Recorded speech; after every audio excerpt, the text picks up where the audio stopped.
I spent Mother's Day completely alone while my children went off to a friend's party, even though I had confirmed with them the day before that they would be coming to brunch, and they had both said yes. I cried the entire afternoon in the empty living room, but that very night they returned asking for money to pay their bills. What they didn't know was that I had already bought my one-way ticket, and that changed everything. The table had been set since 11 o'clock in the morning. Clean linens, the good china I only brought out for special occasions, the cloth napkins I had ironed the night before. In the center, a modest arrangement of flowers I bought with the last few dollars left from my Social Security check. The chicken was in the oven, the potatoes peeled, the salad prepared, everything ready for Mother's Day brunch. I confirmed with them the day before. I called Tanisha first. She answered in a rush like always with that tone of voice she used when she was multitasking while talking to me. I asked if they were coming tomorrow. She said, "Yes, Mama. Of course, we'll be there." Then I called Malik. He was more direct. "Yeah, Ma. We're coming. Don't worry about it." He hung up fast. I was relieved. I thought that this time would be different. I thought that this time they would remember. I settled onto the living room sofa and waited. I looked at the clock at 12 o'clock. Nothing. By 12:30, I started to feel that familiar knot in my stomach. At 1 o'clock sharp, the chicken was ready. I took it out of the oven. The smell filled the empty house. I set the table and sat down. I waited a little longer. At 2 o'clock in the afternoon, I dialed Tanisha's number. No answer. I tried Malik. Straight to voicemail. I tried again. Nothing. The chicken was getting cold, the potatoes, too. I got up and walked to the window. The street was quiet. Some families passed by, walking, laughing, mothers with their children, flowers in their hands, hugs. I returned to the table. I sat alone across from all those empty plates. Then I understood. They weren't coming again. Not this year. Just like last year, just like my birthday, just like Christmas, they always had an excuse, always something more important than me. I stayed seated there for I don't know how long. The clock ticked to 3, then 4, then 5. The evening light began to shift. The shadows stretched longer in the room. Everything was so silent that I could hear my own breathing. I could hear the sound of my heart breaking once more. At 6 o'clock in the evening, I got up and put the food in the fridge. No one was going to eat it. I cleared the dishes, folded the linens, put away the napkins, and tossed the flowers in the trash. They were wilted anyway, just like me. I sat back down on the sofa, and that's when the tears started to fall. They weren't loud tears. They weren't dramatic sobs. They were silent tears, the kind that hurt the most because they come from deep inside. From the place where you keep all the disappointments you don't want to admit, the place where you know the truth but prefer to pretend it doesn't exist. I cried thinking about all the Mother's Days I'd spent alone. I cried thinking about all the times they had promised to come and didn't. I cried thinking that I had given my whole life for them and they couldn't give me even one afternoon. I'm 70 years old, 70 years of life, 48 years of being a mother. And that day, in that empty room, I realized something I had been denying for a long time. My children didn't love me. Or maybe they did love me, but not enough. Not enough to remember, not enough to be present, not enough to care. Night fell and I was still there unmoving without turning on the lights. Just me, the darkness, and that weight on my chest that I didn't know how to remove anymore. I thought about calling them again. I thought about sending them a text. I thought about telling them how I felt, but I didn't because I knew they would say the same old thing. Sorry, Mama. Things got complicated. Next time. Always the next time. Which never came. It was almost 10 o'clock at night when I heard the car pull up outside. I recognized the engine sound. It was Malik's. Then I heard voices, laughter, footsteps in the yard, the key in the lock, the door opening. They flipped on the living room light and saw me sitting there in the dark with swollen eyes. My soul shattered. Tanisha was the first to speak. "Hey, Mama. We just thought we'd stop by." She was wearing a fancy dress, her makeup perfect. She smelled of expensive perfume and alcohol. Malik came in behind her. He was also dressed up. New shirt, shiny shoes. He looked at me with that casual smile he used when he wanted something. "Hey, Ma. How was your day?" I didn't answer. I couldn't. I had a knot in my throat that kept me from speaking. I looked at them and saw everything. I saw the truth I had been avoiding. They had been at a party having fun, drinking, laughing while I was crying alone in this empty room. Tanisha sat down in the armchair across from me. Malik remained standing. There was an uncomfortable silence. Then Tanisha pulled out her phone, looked at the screen, and looked back at me. "Mama, we need to talk about something important." Malik approached and sat on the arm of the sofa. "Yeah, Ma, we have a problem. We need you to help us." Tanisha nodded. "It's urgent, Mama. It's the monthly bills. Everything piled up. Malik's rent, my credit card. It's about $3,000. We need you to lend it to us." I looked at them both. There were my children. The children I had worked for until my back broke. The children for whom I had given up everything. The children who hadn't come to brunch with me on Mother's Day. But they came that very night to ask me for money. Something broke inside me at that moment. Something that was never going to be put back together. I looked at them and thought about the envelope I had tucked away in my bedroom. The envelope with the bus ticket, the one-way ticket with no return. They didn't know yet. They didn't know that I had already made a decision. They didn't know that this was going to be the last time they saw me like this, quiet, submissive, available. They didn't know that everything was about to change. And while they continued talking about their problems, their debts, their needs, I only thought about one thing. My name is Vivian Sterling. I'm 70 years old, and I already bought my one-way ticket. It wasn't always like this. There was a time when my children hugged me when they got home from school. A time when Tanisha ran to me, yelling, "Mama," and clung to my neck. A time when Malik sought me out to tell me everything he had learned that day. There was a time when I was important to them. We were poor, but we were happy. Or at least I thought we were happy. We lived in a small house on the edge of Cloverdale, Georgia. 2 bedrooms, 1 bathroom, a kitchen where the 4 of us barely fit. My husband Marcus worked construction. I cleaned houses. Between the 2 of us, we scraped together enough to eat and pay the rent. We didn't have anything left over, but we didn't go without either. The children were small. Tanisha was 6 years old. Malik was 4. They ran around the house barefoot. They played with rocks and sticks because we didn't have money for toys. But they didn't care. They were children. They were innocent. They didn't yet know that we were poor. They didn't yet know that other families had more. I bathed them every night in that old tub we had. I washed their hair carefully, trimmed their nails, put on the clean clothes I had washed by hand that afternoon, put them to bed, and told them stories until they fell asleep. They were my whole life. My reason for waking up every morning. Marcus was a good man, quiet, hardworking.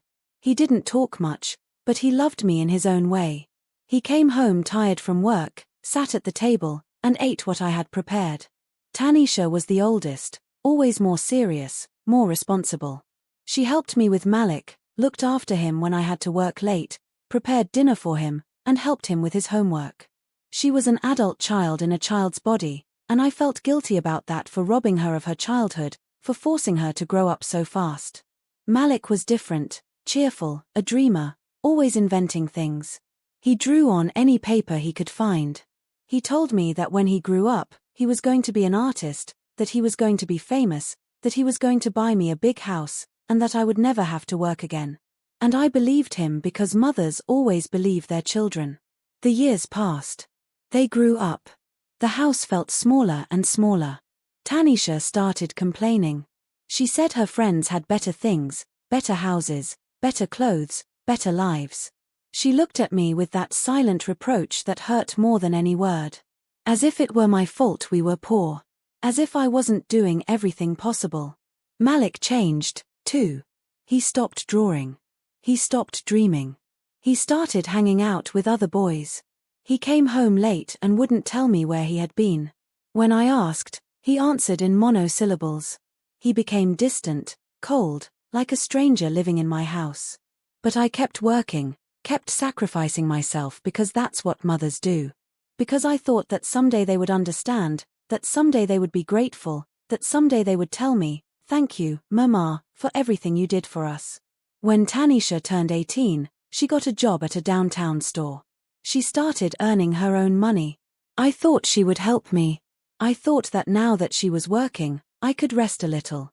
But no, Tanisha saved every cent. She bought new clothes, new shoes, makeup, perfumes. She went out with her friends. And when I asked her to contribute something to the house, she looked at me like I was asking for her kidney. Malik barely finished school. He didn't want to go to college.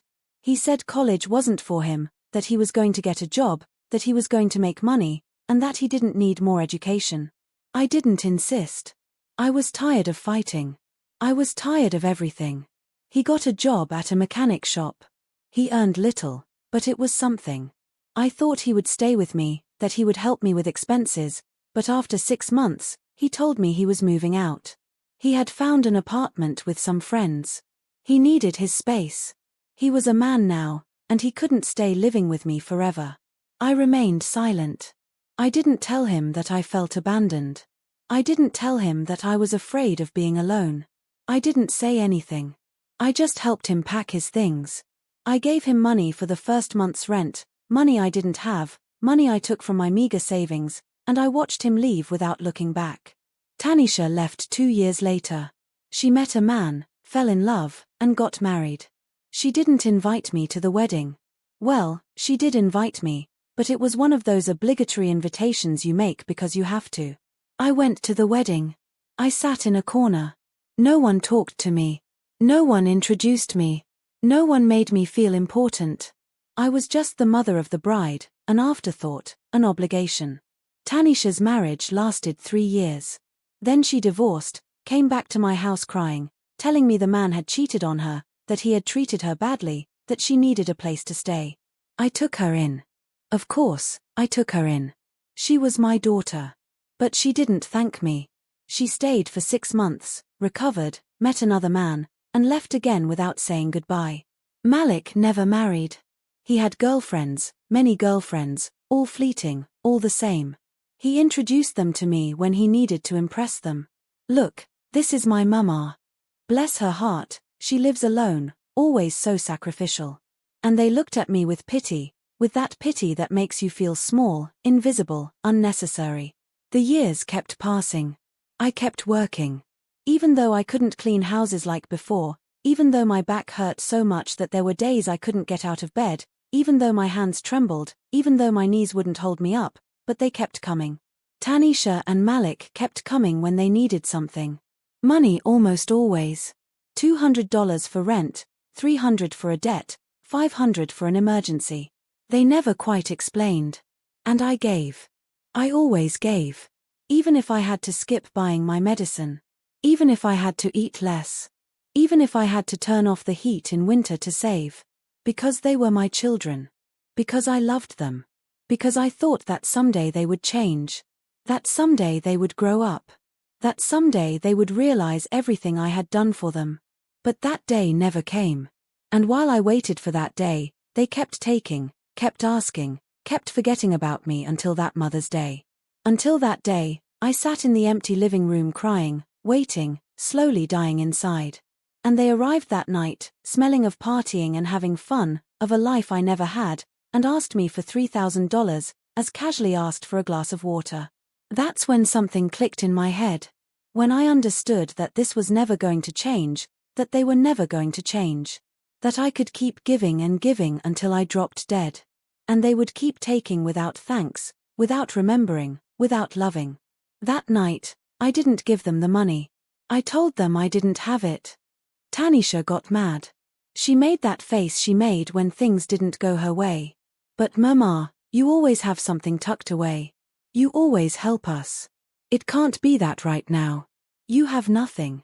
Her voice had that accusatory tone as if I owed her something. As if it were my obligation to solve her life. Malik was more direct. Ma, we seriously need this money. It's not a whim. These are real debts. If we don't pay, We're going to get into trouble. He looked at me expecting me to give in because I always gave in. I always ended up giving them what they asked for, even if it left me with nothing. But this time, I didn't give in. I looked at them and told them no. That I didn't have that money, that I barely had enough to live on, that my social security check was only $1,200 a month, and that I had to pay for electricity, water, food, and medicine with that. That I had nothing left over, that I couldn't help them this time. Tanisha got up from the armchair and exhaled in frustration. Unbelievable, Mama. Right now, when we really need you, you can't help us. Malik also stood up. Well, then we'll have to figure it out some other way.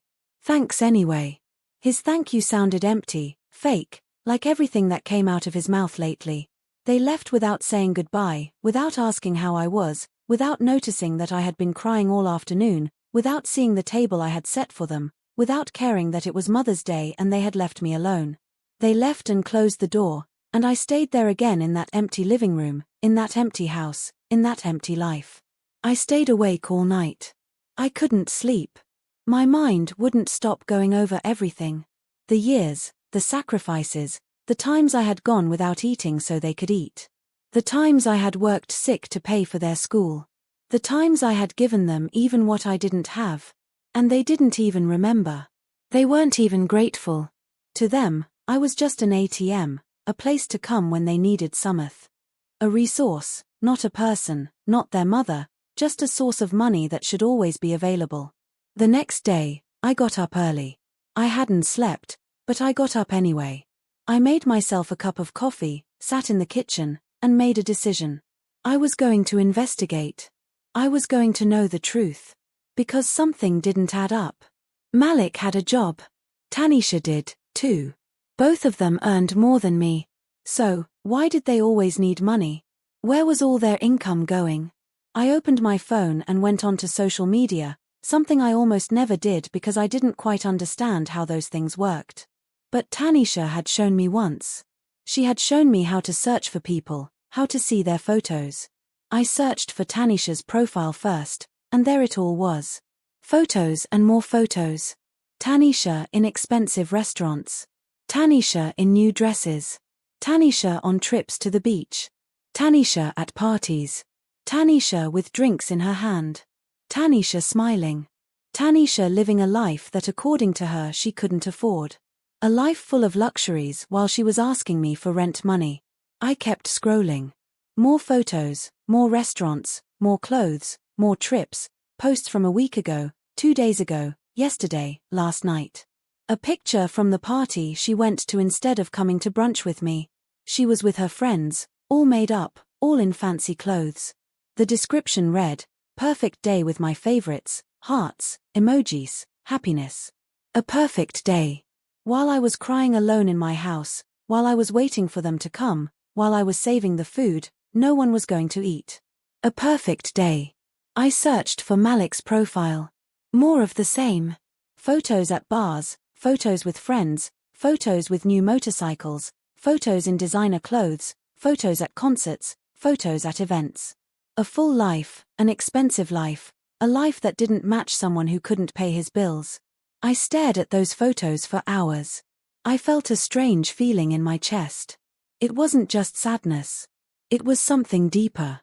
It was the feeling of having been cheated, of having been used, of having been foolish for all those years. Then I saw something that chilled my blood. A group chat. Tanisha had accidentally posted a screenshot. Or maybe not accidentally. Maybe she didn't care who saw it. It was a group called the Sterling Kids. It was just the two of them, Tanisha and Malik.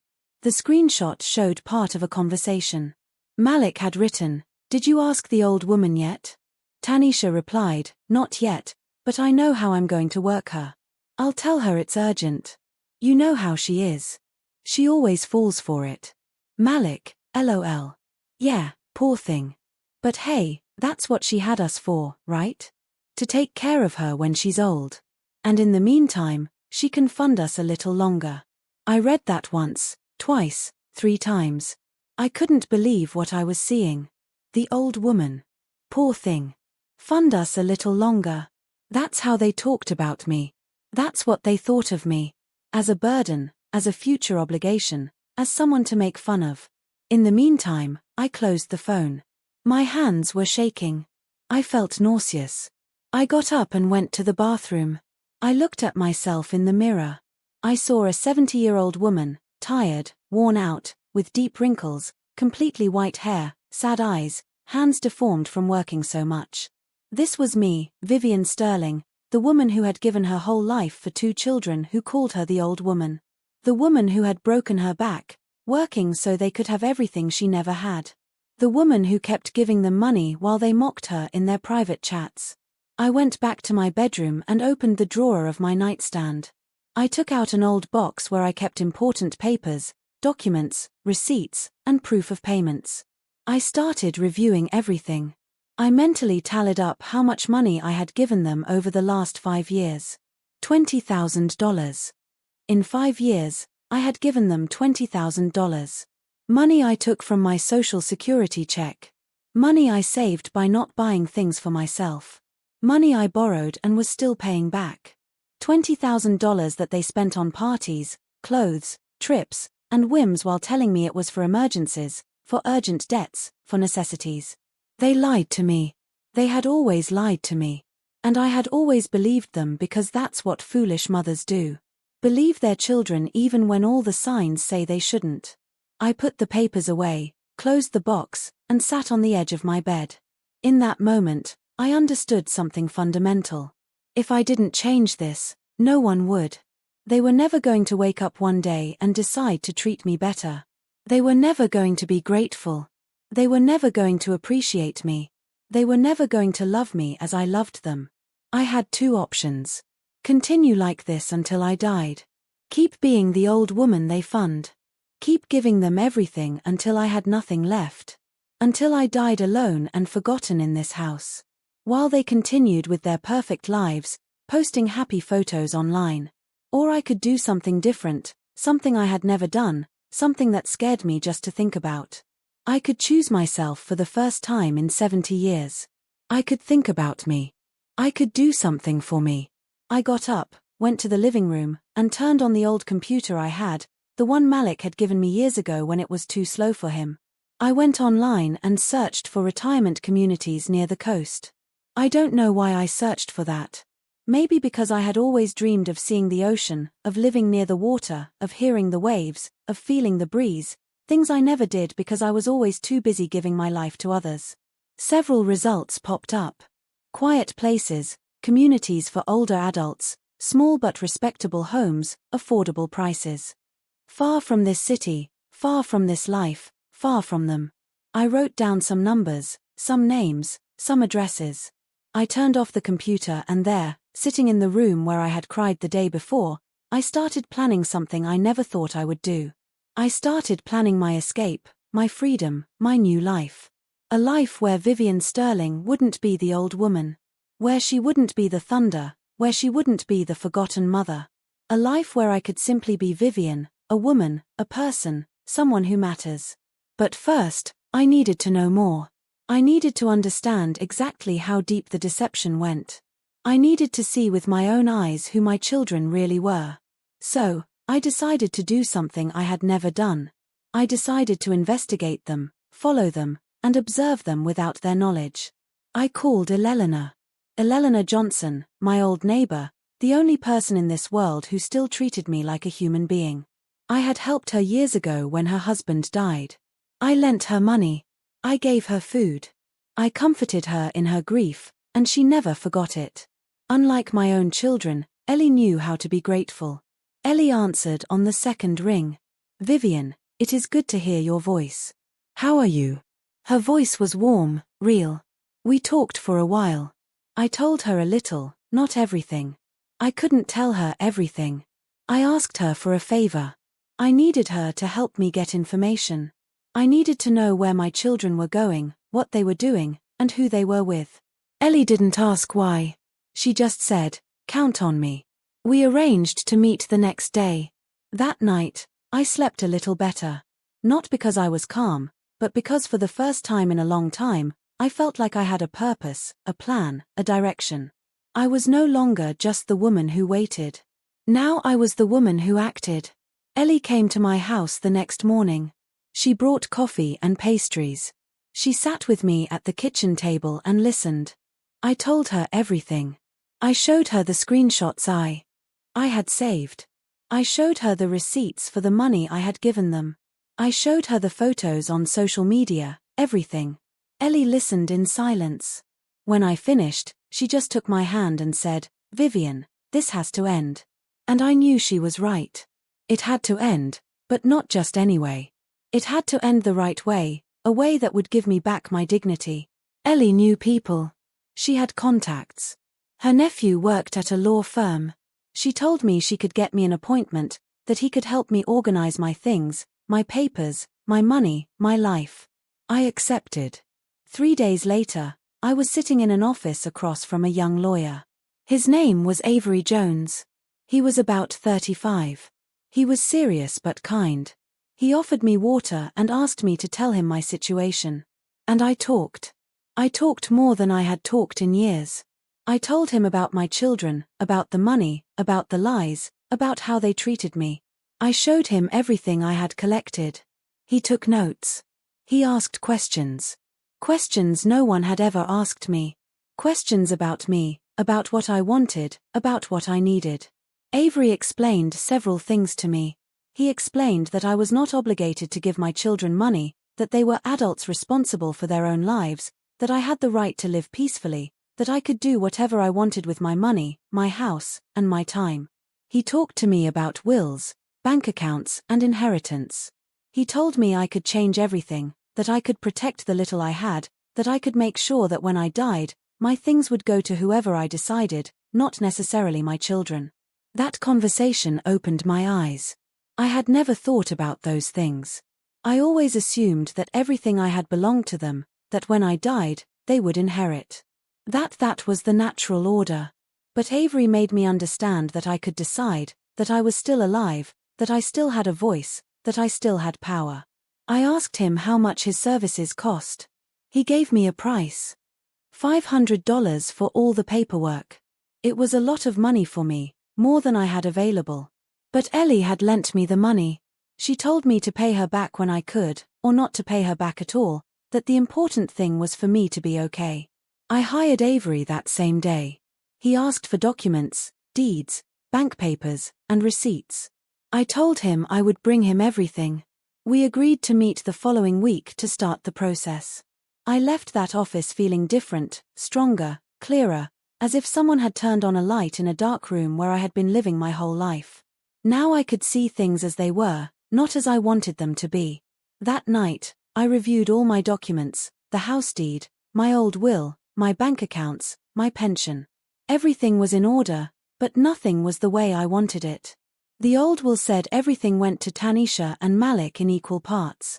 The house, the money, everything, as if they deserved it, as if they had done something to earn it. I decided that was going to change. But not yet. First, I needed to observe more, understand more, see how far their lying went, how deep their disrespect was. I needed to be completely sure before making decisions I couldn't reverse. I started following them discreetly like an amateur detective. I knew where Malik worked and I knew where Tanisha lived. I started passing by those places, observing, taking mental notes. I saw Malik leave the mechanic's shop one Tuesday afternoon. He wasn't alone. He was with a young woman, very young, maybe 25 years old. They got into a new car, a car I didn't recognize, an expensive car. They drove off together, laughing, holding hands. I followed them on the bus. They went to a downtown restaurant, one of those places where the plates run $50. I watched them go in. I saw them sit next to the window. I saw them order wine. I watched as Malik showed her the menu, how he smiled at her, how he treated her like she was someone special. My son, who told me he couldn't pay his rent, was spending $100 on dinner. My son, who was asking me to borrow money, was in a new car. My son, who was supposedly broke, was living like he was swimming in money. I stayed outside the restaurant. I waited. I don't know why I waited. Maybe because I needed to see more. I needed to confirm what I already knew. They came out 2 hours later, still laughing, still happy. They kissed on the street, got into the car, and left. I returned home on the last bus of the night. I arrived tired, sad, but also surer, more convinced that what I was doing was right. The next day was Tanisha's turn. I knew she worked at an office in the mall. I went early. I sat on a bench outside her job. I waited. I saw her leave at lunchtime. She was with 2 friends, the same ones from the photos on social media. They went to a clothing store. I followed them. I went into the store behind them. I stood looking at the racks while I listened to them talk. Tanisha tried on a red dress. It cost $200. Her friends told her it looked beautiful, that she should buy it. She hesitated for a moment, then said, "Yes, I'm taking it. I already paid off the debts anyway. Now I can treat myself." She already paid off the debts. The debts she asked me for $3,000 for 2 weeks ago. The debts that supposedly had her desperate. She had already paid them and was now buying a $200 dress like it was nothing. I left the store before them. I didn't want them to see me. I didn't want to confront them yet. It wasn't the right time. I went back home. I sat in my room and took out an old notebook I had. I started writing down everything I had seen, the dates, the places, the expenses, the lies. I called Avery the next day and told him what I had discovered. He listened to me. He said that all of it was useful, that it would help me make better decisions. He asked me if I was sure about what I wanted to do. I told him yes, surer than ever. We started the process. Avery drafted a new will, one where I decided who inherit what. He prepared documents to change the beneficiaries of my bank account. He prepared everything so that when I died, my children would not automatically receive anything, or they would receive the minimum, whatever I decided to give them. But we also talked about something else. We talked about what to do while I was alive. Avery suggested I open a new account, an account my children didn't know about, where I could keep my money, where they couldn't ask me because they wouldn't know it existed. I did exactly that. I opened an account at a different bank. I transferred most of my pension to that new account.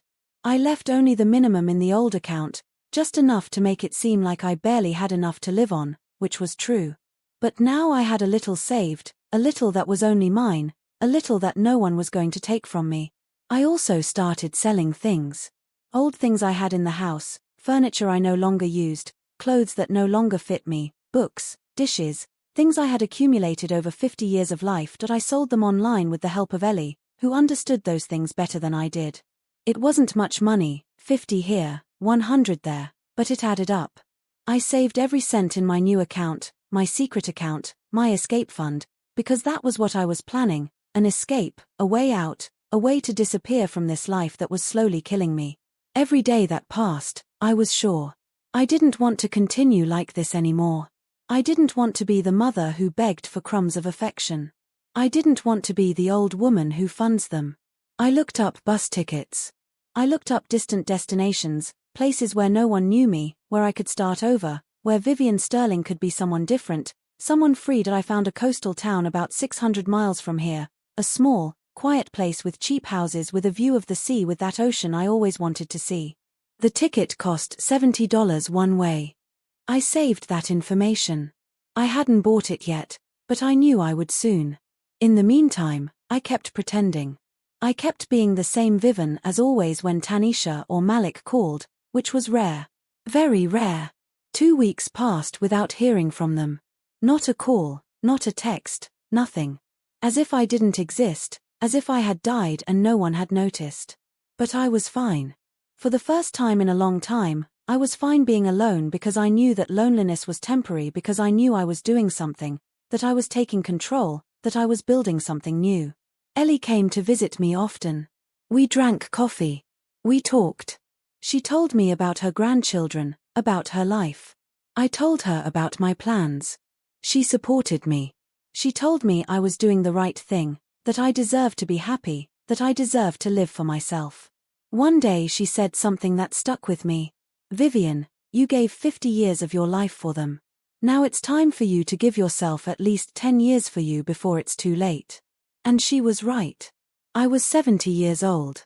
If I was lucky, I had 10 or 15 more years left. And I wanted to live them. Truly live them. Not just exist. Waiting for my children to remember that I had a name. I signed the new papers with Avery, the new will, the bank documents, everything legal, everything in order. He gave me copies. He explained that now everything was protected, that I had done the right thing. He shook my hand as we said goodbye. He told me, "Take good care of yourself, Mrs. Sterling. You deserve the best."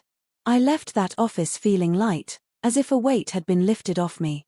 A weight of years, of decades, of a lifetime carrying guilt that wasn't mine. That night, I sat in front of the computer. I bought the ticket, a bus ticket, one way, destination, Coastal Haven. A town I didn't even know, but that would soon be my home.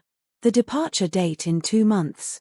Enough time to organize everything, to tie up loose ends. To say goodbye to this life without making a sound.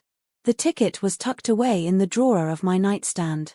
I looked at it every night before sleeping. It was my reminder, my promise, my hope. In 2 months, I would leave here. In 2 months, I would be free. But before leaving, I needed to do something. I needed them to know. I needed them to understand what they had done. Not for revenge, not for hate, but for dignity. Out of respect for myself, for all the mothers who keep quiet and endure until they can't anymore, I told Ellie my plan. She looked at me with those wise eyes of hers. She asked me if I was sure. I told her yes. She asked me if I wouldn't regret it later. I told her that the only thing I regretted was taking so long. Ellie helped me plan everything. We decided I would have a dinner, a last supper. I would invite Tanisha and Malik. I would tell them I had something important to announce. They would come. Of course, they would come. They would think I was going to give them something. Money, the house, something. They always thought I was going to give them something. But this time, it would be me who took. I would take my life back. I would take my dignity back. I would take my name back. We set the date. Saturday in 3 weeks. Enough time to prepare everything. Enough time to ensure I wouldn't back out. I called Tanisha first. She answered on the 4th ring.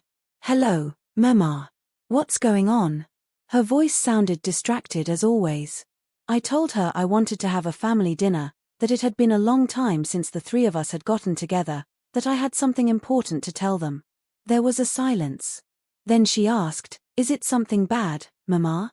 Are you sick?" Her concern sounded fake. Practiced. I told her no, that I wasn't sick, that I just wanted to see them, that I wanted to talk to them, that it was important. She accepted. She said she would be there. I hung up and called Malik. The conversation was almost identical. He also accepted. He also asked if I was sick. He also sounded like he was doing something else while talking to me, but they confirmed. Both of them said they would come. I marked the date on the calendar. 3 weeks, 21 days, 504 hours. I started counting backward. During those 3 weeks, I prepared everything meticulously. I made a list of what I needed to tell them, what I needed to show them, and how the evening would unfold. I rehearsed it in front of the mirror. I practiced my voice, my tone, my words. I wanted to be sure. I wanted to be firm. I also prepared the evidence. I printed the screenshots from their social media, the conversations where they mocked me, the photos of their luxurious lives while they asked me for money, the receipts for all the money I had given them over the last 5 years, everything organized, everything numbered, everything ready to show them. Avery prepared official documents for me, a letter where I declared that I was withdrawing all financial support from my children, that they would not receive another cent from me, that they had to fend for themselves, that they were adults, and it was time for them to act like it.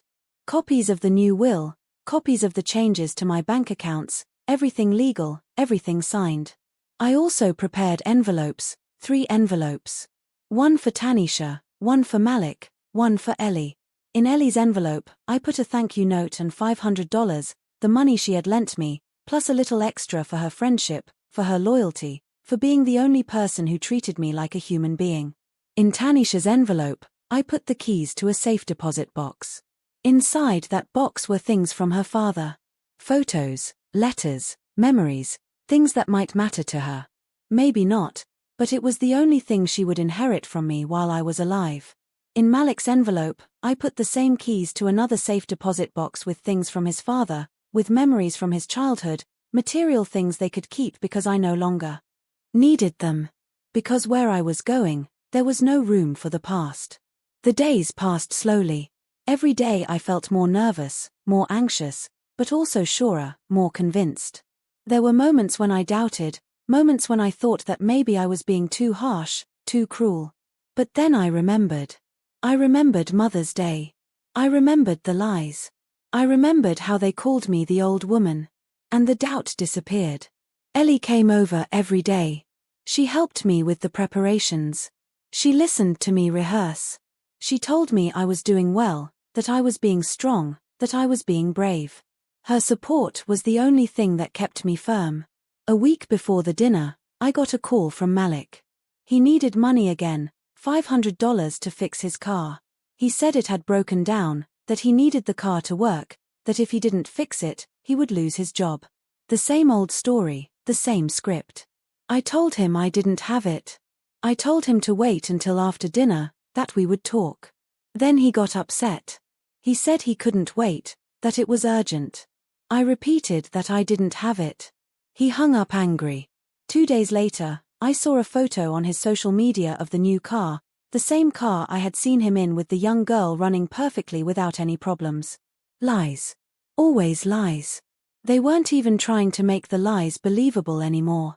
The day of the dinner arrived, Saturday. I got up early. I cleaned the whole house. Not because they deserved it, but because I deserved it. Because I wanted my last dinner in this house as the mother of Tanisha and Malik to be dignified. I wanted everything to be perfect. I cooked all day. I made their favorite childhood dishes, roast chicken, scalloped potatoes, fresh salad, homemade bread, and chocolate dessert. I didn't do it to please them. I did it to remind them, to let them know exactly what they were losing. I set the table with the best of everything I had. The good china, the silverware I had inherited from my mother, the crystal glasses. The embroidered tablecloths, everything. The table looked beautiful, dignified, as a Last Supper should look. By 6 o'clock in the evening, everything was ready. The food, the table, the envelopes, the documents. I took a bath. I put on my best dress, a simple, elegant black one. I did my hair and put on a little makeup. I looked at myself in the mirror. I saw a different woman, a woman who was no longer afraid, a woman ready to speak the truth. They arrived at 7 together in Malik's car. I watched them arrive through the window. They were laughing, talking. They got out of the car and walked toward the house as if it were nothing, as if this were just another dinner, as if I were the same old me. I opened the door before they could knock. I greeted them with a smile, a calm, firm smile. "Come in," I said. "I was expecting you." They came in. Tanisha gave me a kiss on the cheek, one of those quick, meaningless kisses. Malik gave me a hug, a brief mechanical one. They sat down in the living room and looked around. Tanisha commented that the house looked nice. Malik asked what I had cooked. I offered them something to drink. They accepted. I served them wine, a cheap wine I had bought especially for this occasion. I wasn't going to waste the good wine on them. We talked about unimportant things, the weather, traffic, their jobs, superficial empty conversation as always. I listened to them, nodded and smiled when necessary, but inside I was counting the minutes, waiting for the right moment. After half an hour, I told them dinner was ready. We moved to the dining room. They sat down and looked at the table. Tanisha said everything looked delicious. Malik asked if it was a special occasion. I told them yes, it was very special, but I would explain after dinner. We ate. They talked amongst themselves. I barely spoke. I just observed them, studied them. I tried to find something in them that would make me doubt, something that would make me change my mind, something of the children. They once were, some sign of true love. But I found nothing. I only saw two selfish adults eating at my table, enjoying my food, waiting to see what they could get out of me this time. We finished dinner. I cleared the dishes. Tanisha offered to help. I told her it wasn't necessary to stay seated, that I would be right back. I went to the kitchen and took a deep breath. This was the moment. There was no turning back. I returned to the dining room with a tray. On the tray were the 3 envelopes, the documents, the evidence. I placed everything in the center of the table. They looked at the tray with curiosity, with expectation, probably thinking there was money or deeds or something they could take. I sat down, looked them both in the eyes, Tanisha first, then Malik, and started to speak. My voice sounded firmer than I expected, clearer, stronger. I told them I had called them because I had something important to tell them, something I had been keeping inside for a long time, something I couldn't keep quiet about anymore. They nodded, waiting, still not understanding. I told them I knew everything, that I knew about their lies, that I knew how they talked about me, that I knew they called me the old woman, that I knew they mocked me while I gave them my last dime, that I knew their emergencies were lies, that their urgent debts were invented, that everything was false. Their faces changed. Tanisha's smile disappeared. Malik's eyes widened. They tried to speak. They tried to interrupt. I held up my hand. No, I said. It's my turn to talk now. You've had years to talk, years to lie. Now you listen to me. I took out the first envelope, the one that contained the screenshots. I put them one by one on the table in front of them so they could see them, so they couldn't deny it. There were their conversations, their mockery, their plans to get money from me. Everything printed, everything real, everything undeniable. Tanisha went pale. Malik was motionless. He stared at the papers as if they couldn't believe what they were seeing. As if they couldn't believe I had discovered their secret. Mama, Tanisha began. I didn't mean to say. I interrupted her. I'm not interested in what you meant to say. I'm interested in what you said. And what you said was enough. Malik tried to justify himself. Mama, that was months ago. We were just kidding. We didn't mean it. I looked him directly in the eyes. Don't lie to me anymore, Malik. Don't disrespect me by continuing to lie to me in my own house. Those conversations were from 2 weeks ago. And you weren't kidding. You were saying what you really think of me. I took out more papers, the receipts, the entire list of the money I had given them over 5 years. $20,000 in total. I put it in front of them. $20,000? I said, that's what I gave you in 5 years. Money you asked for emergencies, for urgent debts, for survival. Or so you told me. Then I took out the photos from their social media. Tanisha in expensive restaurants. Malik with his new car. Both of them on trips. Both of them in designer clothes. Both of them living lives they clearly could afford while telling me they were broke. While asking me for money I didn't have. This is what you were doing with my money, I said. While I ate cheap rice and beans to save, while I stopped buying my medicine to give to you, while I broke myself so you could be comfortable, you spent my sacrifice on luxuries, on whims, on things you didn't need. Tanisha tried to speak. Mama, let me explain. There is nothing to explain, I said. The numbers don't lie. The photos don't lie. Your own words don't lie. The only ones lying here are you. And you have been doing it for years. Malik got up from his chair. This is ridiculous, Mama. You're overreacting. You're attacking us over some private conversations. Everyone says things they don't mean when they're with friends. I watched him stand up. I didn't move. He didn't intimidate me. Sit down, Malik. I'm not finished. Something in my voice made him obey. He sat down. Tanisha had tears in her eyes. Fake tears. Tears of shame at being caught, not tears of true remorse. I knew the difference. I told them about Mother's Day. I told them exactly how I felt. I told them I confirmed with them the day before, that they said they would come, that I prepared everything, that I waited, that I cried all afternoon in that empty room while they were at a party, while they were having fun, while they didn't care about me at all. Tanisha sobbed. Mama, I'm so sorry. It was a mistake. We should have come. A mistake. I repeated. A mistake is forgetting to buy milk. A mistake is being late. What you did wasn't a mistake. It was a choice. You chose a party over your mother.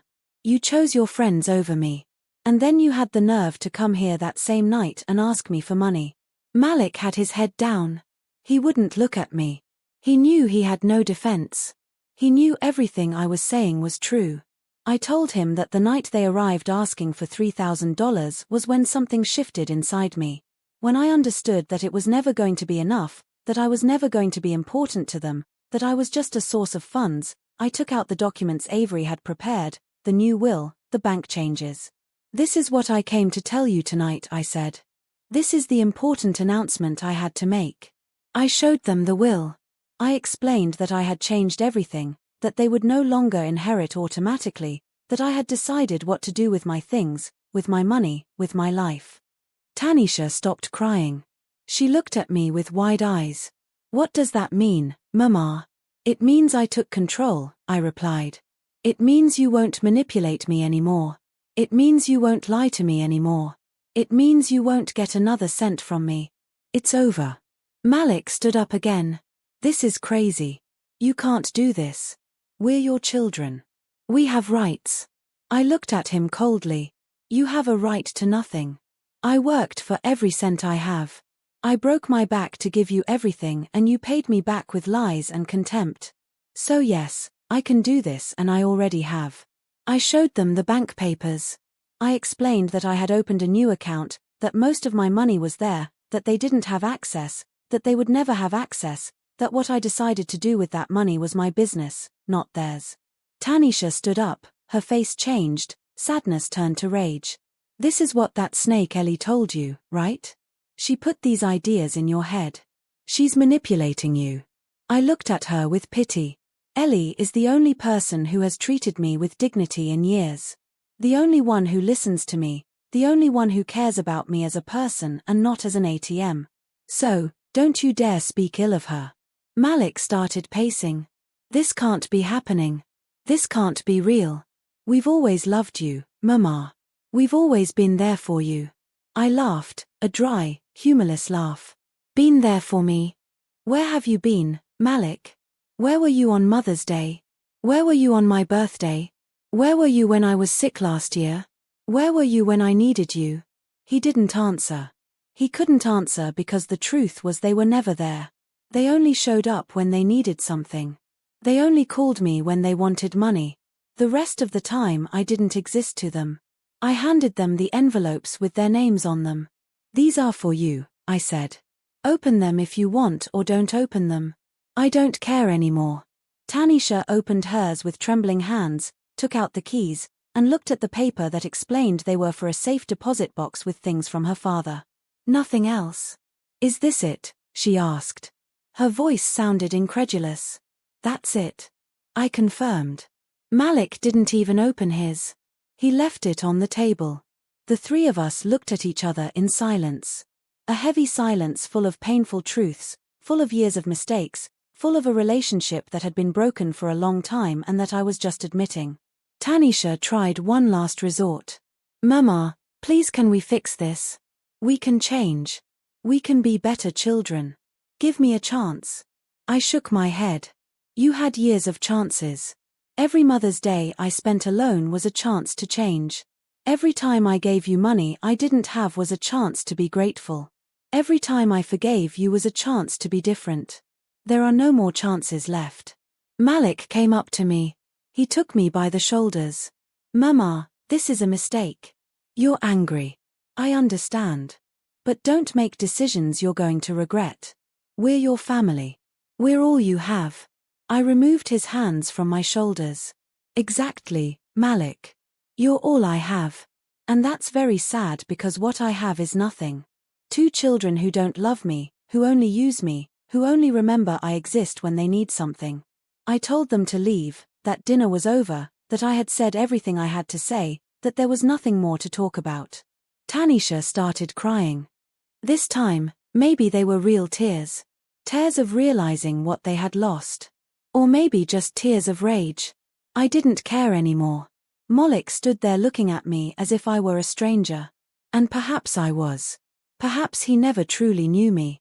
Perhaps he never bothered to know me. To him, I was always just Mama. The person who gives, the person who fixes problems, the person who is always there, never Vivian, never a person with feelings, with dreams, with dignity. I walked to the door. I opened it and waited there for them. Go, I said. And this time my voice didn't tremble. This time I didn't feel guilt. This time I only felt peace. A strange peace. The peace of having told the truth. The peace of having defended myself. The peace of having chosen my dignity over their comfort. Tanisha walked past first, crying without looking at me. Malik followed her. He stopped at the door. This isn't over, Mama. We'll talk when you've calmed down. There will be no more conversations. I told him, this is final. Go. He left. I watched them walk toward the car. I saw them get in. I saw Malik slam his hand on the steering wheel in anger. I saw Tanisha wiping her tears. I saw the car start. I watched the tail lights disappear down the street. And when they vanished completely, I closed the door. I stood there in the entryway alone in silence. I expected to feel something. Sadness, regret, fear. But I felt none of that. I only felt relief. A deep relief, like taking off a shoe that has been hurting you all day. Like letting go of a weight you have carried for so long that you forgot what it feels like to be without it. I went back to the dining room. I looked at the table, the dirty dishes, the scattered papers, the open envelopes, all the mess of the truth. I started clearing up. I washed the dishes, put away the food, and cleaned the table. And with every item I put away, I felt that I was also putting away a piece of the past, a piece of the old Vivian, the one who endured. The one who kept quiet, the one who settled for crumbs. That Vivian was staying here in this house, in this life, because in 2 months the new Vivian would get on a bus and never look back. The days after that dinner were strange, silent. I expected them to call me, to look for me, to try to make things right, but they didn't. A week passed, then 2. Not a call, not a text, nothing. It was as if I had ceased to exist for them. At first, it hurt. I won't lie. It hurt to realize that even after everything, even after showing them the truth, they didn't care enough to try to win me back. But then I understood something. Their silence was the confirmation I needed, the final proof that I had made the right decision. Ellie came over every day. She brought me company. She helped me pack because I had started packing little by little, one box at a time. Clothes I was going to take, books, old photographs, not many things, just the essentials. Because where I was going, I didn't need the past. I only needed enough to start over. I hired a real estate lawyer. I put the house up for sale. The house where I had lived for 42 years. The house where I raised my children. The house where my husband died. The house full of memories. Some good, most painful. It was time to let it go. The lawyer told me he could get a good price, $100,000. It was an old house, but in a decent neighborhood. There were interested buyers. He said we could close the sale in a month. Perfect. I told him just in time. I didn't tell Tanisha or Malik that I was selling the house. I didn't owe them an explanation. This house was mine. It was in my name. I had paid for it with my labor, with Marcus' pension money, and with my own savings over all those years. They had no right to it while I was alive. I started giving things away. Old furniture, appliances I no longer needed. I gave them to the neighbors, to the people in the neighborhood who had always been kind to me, people who greeted me on the street, who asked how I was, people who treated me with more respect than my own children. Miss Eva Carter from the corner took the dining room table, the same table where I had just had that dinner with Tanisha and Malik. She was so happy. She hugged me. She thanked me 1,000 times. She told me she would take good care of it, and I knew it was in better hands than if I had left it to my children. Mr. George Thomas from the building next door took the sofa. I gave the television to the lady who sold flowers on the corner. Everything that left the house made me feel lighter, as if I were casting off moorings, preparing to float. One afternoon, 3 weeks after the dinner, there was a knock at my door. It was Tanisha, alone. She had a look of great consequence on her face, as if she had rehearsed what she was going to say. I let her in, not because I had forgiven her, but because I was curious to see what she wanted. She sat down in one of the few remaining chairs and looked around. She noticed things were missing. "Where's the sofa?" she asked. "I gave it away," I replied. Her face crumpled. "You gave it away? But that sofa was family property." "Yes," I said. "It was my family property. My family with your father, not your family. Now it belongs to someone who will appreciate it." Tanisha took a deep breath. "Mama, I came to talk." "Go ahead," I said. "I'm listening." She started talking. She told me she had been thinking, that she had realized they had acted wrongly, that she regretted treating me that way, that she wanted a second chance. I listened to it all. When she finished, I asked her, "Did Malik realize it, too? Does he also want to apologize?" She looked down. "He's a little more resistant. He says you exaggerated. He says you were too harsh, but I don't think so. I think you have every right to be angry, a little more resistant," I repeated. "So, he didn't come because he genuinely doesn't care. Only you came, and you came because you're worried about losing the inheritance, not because you genuinely care about me." Tanisha shook her head. "No, Mama. It's not about that. It's because I love you. Because you're my mother. Because I don't want to lose you." I got up, walked to the window, and looked out at the street. "You don't want to lose me," I said. "But you lost me years ago, Tanisha, when you decided your parties were more important than me. When you decided that lying to me was okay, when you decided that calling me the old woman with your brother was acceptable, you lost me in every moment you chose not to value me. But we can make up for lost time," she said. Her voice sounded desperate. "We can start over now. I can be better. I can visit you more. I can call you more often. We can do brunch together. Whatever you want." I turned around and looked at her. "It's too late for that," I told her. Then I told her I had sold the house, that I was leaving, that I had bought a bus ticket to a place where she wouldn't be able to find me, that I was going to start a new life, a life where Vivian Sterling wouldn't just be someone's mother, where she would simply be Vivian. Her face went pale. "You're leaving? Where? When? For how long?" Those were the wrong questions. The right questions would have been, "Why are you leaving? What did we do to make you reach this point? How can we make you stay?" But she didn't ask them because deep down she only cared about knowing where her inheritance would be. "I'm not going to tell you where," I replied. "Or exactly when. And I'm not going for a little while. I'm leaving forever." Tanisha stood up. "Mama, this is crazy. You can't just leave. What are people going to say? What are we going to say when they ask about you?" There was her real concern. "What are people going to say?" "They'll say whatever they want," I said. "They can say I died. They can say I went crazy. They can say whatever makes them feel better. It's not my problem anymore. You two stopped being my problem." She started crying. Real tears this time, or at least they seemed real, but they didn't move me anymore. I had cried enough for both of them. "You can't do this to us," she said through sobs. "We're your children. We need you." "You don't need me," I replied. "You need my money. You need the security of having an inheritance waiting for you. You need to be able to say you have a mother when it's convenient. But me, the person I am, you have never needed." She tried to hug me. I took a step back. "No, Tanisha, not anymore. The fake hugs are over. The empty words are over. It's all over. I want you to leave. And when you close that door, understand that you are closing it forever. The next time you come here, if you come at all, this house won't be mine, and I won't be here."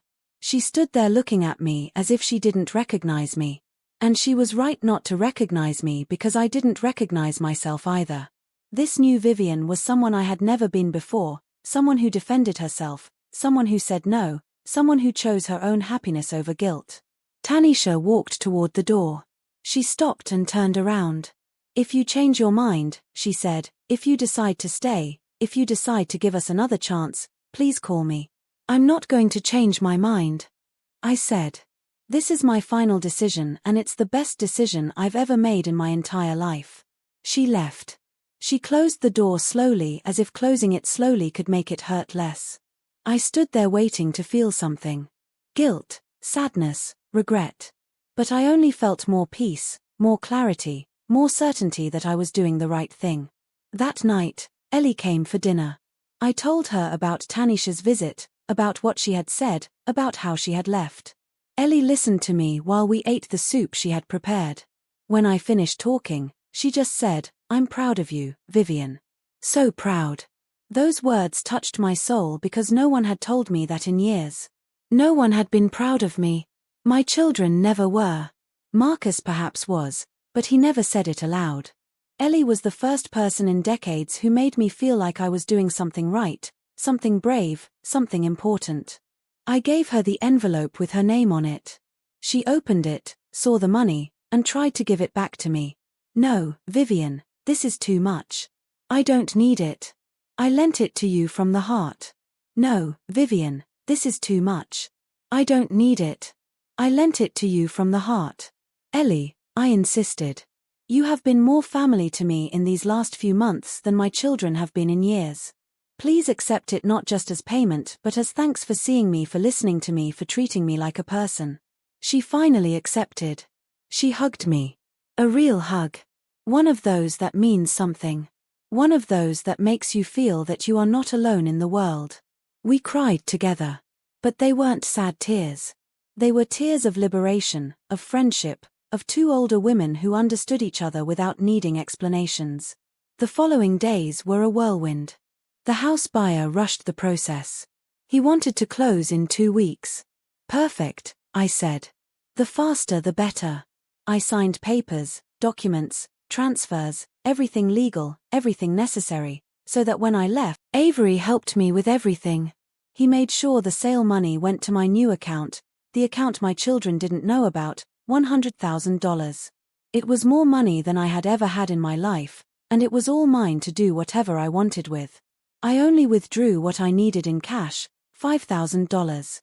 The rest I left safe in the bank, protected for my new life, for emergencies, for whatever. But no one but me would have access. No one but me would decide what to do with it. A week before I left, I received a text from Malik. It was the first time I had heard from him since the dinner. The message said, "Mama, Tanisha told me you're leaving. I don't know if it's true, but if it is, please reconsider. Don't do anything crazy. Think about us. Think about the family."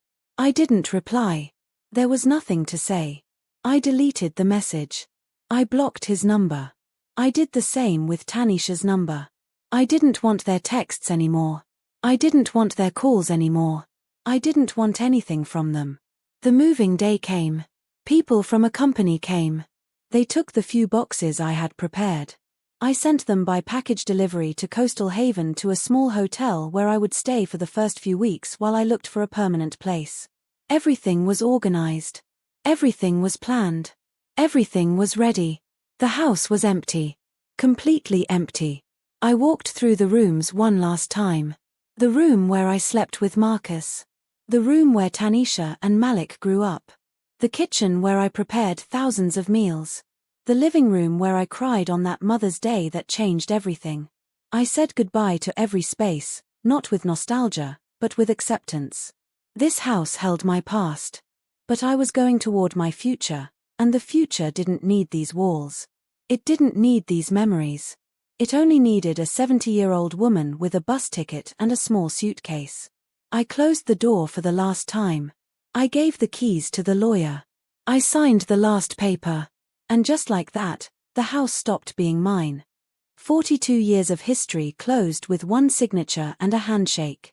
And I didn't cry. I didn't look back. I just walked forward. Ellie took me to her house that last night. I slept on her sofa. We talked late into the night about life, about dreams, about the ocean I was about to see. She told me to visit her when I could. I promised her I would, and it was a promise I intended to keep. The day of my departure dawned with a clear sky, as if the universe knew I needed a good day to start my new life. I got up early. Ellie had already made coffee. We had breakfast together in silence, a comfortable silence, the kind that only exists between true friends. My bus left at 10 o'clock in the morning.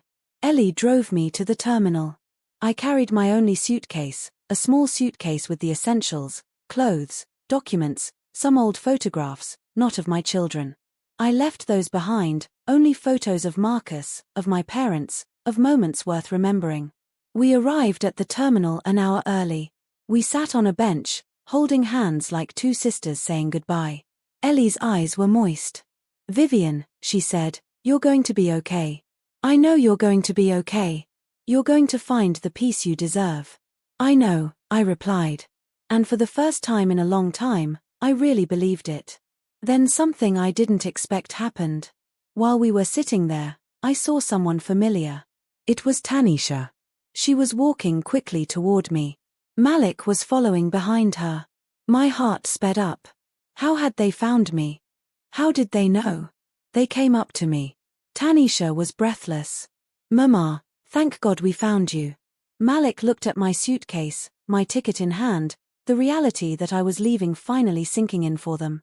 Ellie stood up, placing herself between them and me, as if protecting me. "What are you doing here?" she asked them. Tanisha ignored her.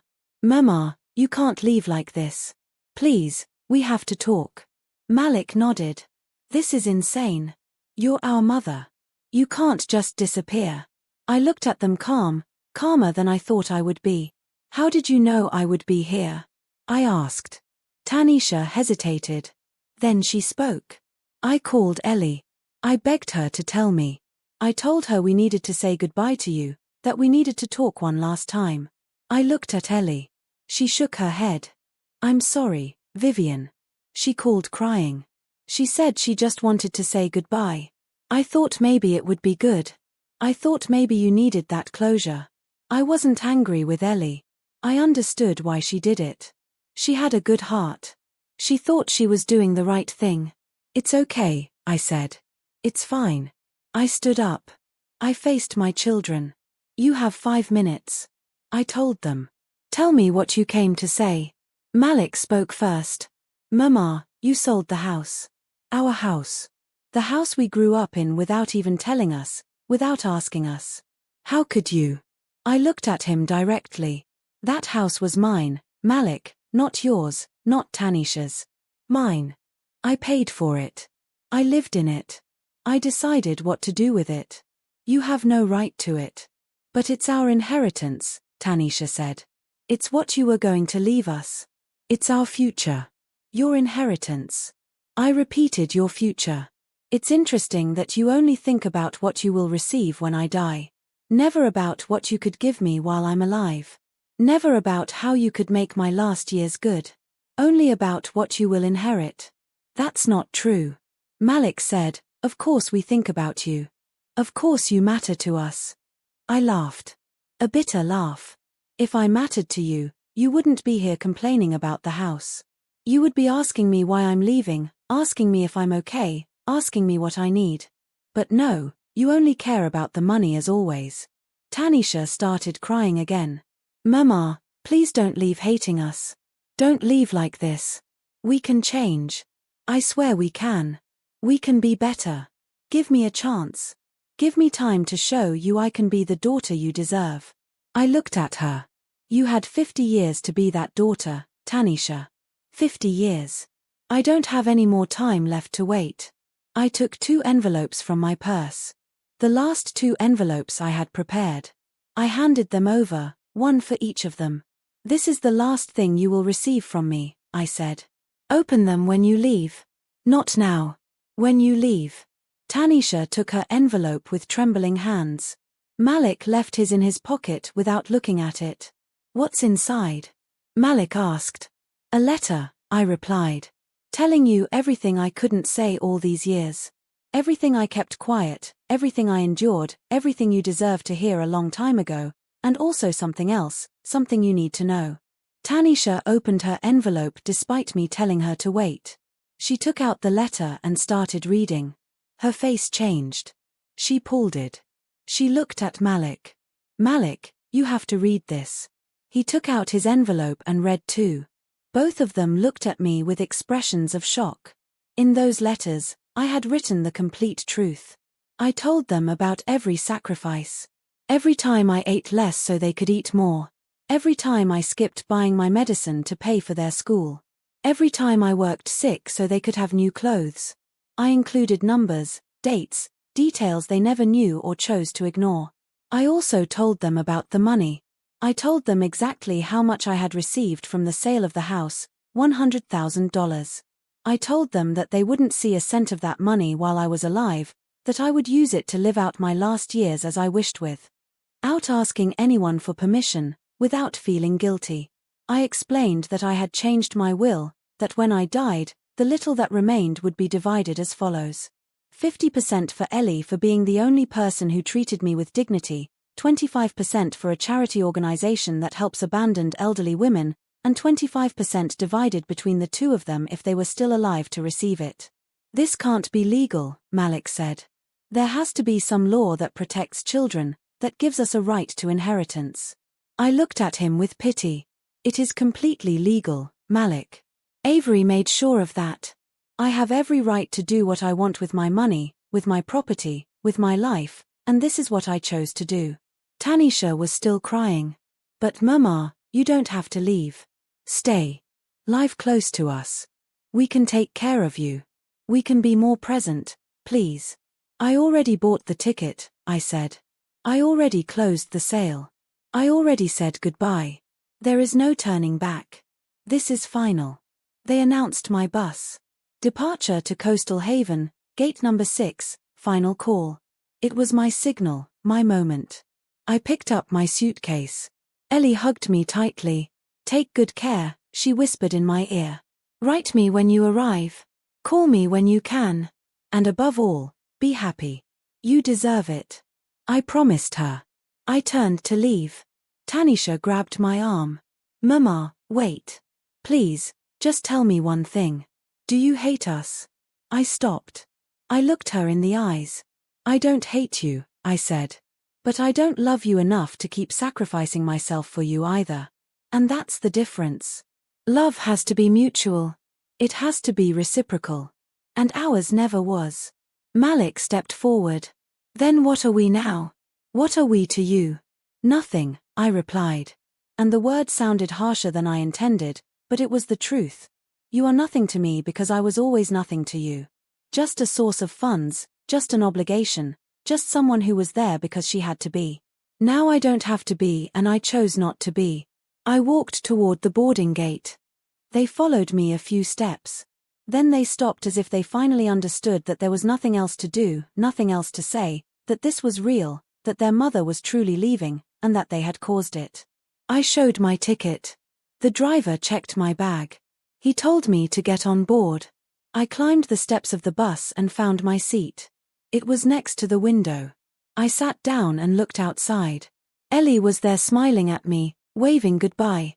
Tanisha and Malik were behind her, motionless, watching as the bus prepared to leave. The engine started. The bus began to move slowly at first, then faster. I watched Ellie get smaller. I saw my children standing there unmoving, probably processing what had just happened, processing that their mother had left them, that their source of money was gone, that they no longer had anyone to turn to when they needed something. The bus pulled out of the terminal and onto the highway. The city began to disappear behind me. The streets I knew, the familiar buildings, the neighborhood where I lived my whole life. Everything was being left behind. And with every mile we traveled, I felt that I was breathing better, that my chest was expanding, that my heart was beating more calmly. I leaned back in the seat and closed my eyes. I thought about everything I had left behind. The house, the memories, my children, my entire life. I thought about everything I had gained. Freedom, dignity, the chance to be myself, to live for me, to see the ocean. I opened my eyes and looked out the window. The landscape was changing. It was no longer buildings. It was fields, trees, mountains in the distance. Beauty I had never stopped to appreciate because I was always too busy, too tired, too worried about others. An older lady was sitting across the aisle. She smiled at me. Traveling alone? She asked. I nodded. Yes, I'm traveling alone to start a new life. She smiled wider. How brave, she said. At our age, there are still people who dare to start over. I congratulate you. I thanked her and I realized that I was brave, that leaving everything known to seek something better required courage, and I had it. The bus continued its journey. Hours passed. We stopped in some cities. People got on, people got off.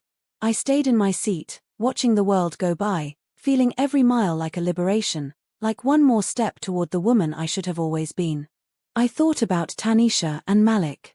I wondered if they would be okay, if they would ever understand, if they would regret it. But then I stopped wondering because it was no longer my responsibility. It was no longer my burden. They were adults. They had made their decisions and I had made mine. I took out a new notebook I had bought. I opened the first page. I wrote, "My name is Vivian Sterling. I'm 70 years old and today I begin to live for the first time in my life. I begin to live for me." The bus arrived at Coastal Haven at dawn the next day. I had traveled all night. I had barely slept, not because of discomfort, but because of excitement, because of anticipation. For the first time in decades, I felt something akin to hope. The hope that something good was coming. I got off the bus with my suitcase. The air smelled different. It smelled of salt, of the sea, of something new. The terminal was small, clean, and quiet. Nothing like the chaos of the city I had left behind. I took a cab. I gave the address of the hotel, a simple place I had booked online with Ellie's help. The cab drove through narrow streets, past low houses painted in light colors, past people walking slowly, without haste, without the stress that permeated the city. We passed the boardwalk, and there I saw it, the immense ocean shimmering under the morning sun. I was breathless. I had never seen the ocean. 70 years of life, and I had never seen the ocean. It was always a distant dream, something other people did, something I never had time, money for. But now it was right in front of me, real, beautiful, waiting for me. The hotel was small but cozy. The owner's name was Brenda Hayes, a woman in her 60s, kind with a ready smile. She welcomed me as if she had known me forever. "Welcome to Coastal Haven," she said. "You're going to be very happy here." I had a feeling she was right. My room faced the ocean directly. I opened the window. The breeze rushed in, fresh, salty, full of possibilities. I sat on the bed, looked at that infinite horizon, and cried, but not from sadness, from relief, from gratitude, for having arrived, for having had the courage to arrive. I unpacked my few things, took a shower, put on clean clothes, and went down for breakfast. Brenda served me coffee and freshly baked bread. We talked. I told her I had come to start over, that I was looking for a permanent place to live. She told me she knew some options. Small, cheap houses with an ocean view. After breakfast, I went for a walk. I walked along the boardwalk slowly, without rushing, looking at everything. The sea, the seagulls, the fishermen, the local people. Everything was so different, so calm, so far from the life I knew. I sat on a bench facing the ocean, closed my eyes, and listened to the waves. The most beautiful sound I had ever heard in my life. A sound that filled me with peace, that told me I had done the right thing, that I deserved to be here, that I deserved this new opportunity. A woman sat next to me. She was older than me, perhaps 80 years old. She wore a large hat and dark glasses. "Good morning," she said. "Good morning," I replied. "Beautiful day," she commented. "Every day is beautiful here." I smiled at her. "It's my first day in Coastal Haven." She nodded. "I know. It shows on your face. That face of someone who has just discovered something wonderful." She said her name was Miss Gloria Jenkins. That she had lived there for 20 years. That she too had come to escape something, a life she could no longer bear. People who hurt her, and that it had been the best decision of her life. I felt identified. We talked for hours. She told me about the town, the people, the pretty places, what life was like there, quiet, simple, without the complications of the city. She told me there was a community of older women, women who, like us, had come seeking peace, seeking to start over. She invited me to a group that met on Tuesdays. A reading group, a knitting group, a conversation group, a friendship group. I accepted without hesitation. For the first time in years, I wanted to socialize. I wanted to meet people. I wanted to make friends because now I had time. I had energy. I had the desire to live. The following days were spent exploring. Brenda took me to see several small houses. I saw 5, 6, 7 until I found the perfect one. A small singlestory house, 2 bedrooms, a kitchen, a living room, a small front yard, and a back deck with a direct ocean view. It cost $50,000. I had the money. I could pay for it. I made an offer that same day. The owner accepted. We closed the deal in 2 weeks. I signed papers, transferred the money, and just like that, for the first time in my life, I bought a house that was only mine. Not shared with a husband, not thinking about leaving it to my children, just mine for me to live as I wished. I moved in a week later. I bought simple furniture, new, without history, without painful memories. A comfortable bed, a small sofa, a table to eat at while looking at the ocean, white curtains that let in the light. Everything clean, everything new, everything mine. I started a routine. I got up early, made coffee, sat on the deck, and watched the sunrise over the ocean. Something I never thought I would do. Then I walked on the beach, collected shells, dipped my feet in the cold water. I felt alive in a way I had never felt. In the afternoons, I read books I had always wanted to read but never had time for. I wrote in my diary things I was thinking, things I was feeling, things I wanted to remember. At night, I cooked for myself food that I liked without thinking about anyone else, just me. I joined Gloria's group. I met other women, Ms. Eva Carter, 68, Mr. Ronald Davis, 75, and others, all with similar stories. All had left something behind. Difficult families, painful marriages, ungrateful children, all seeking the same thing, peace, dignity, a second chance. We quickly became friends. We met twice a week, sometimes more.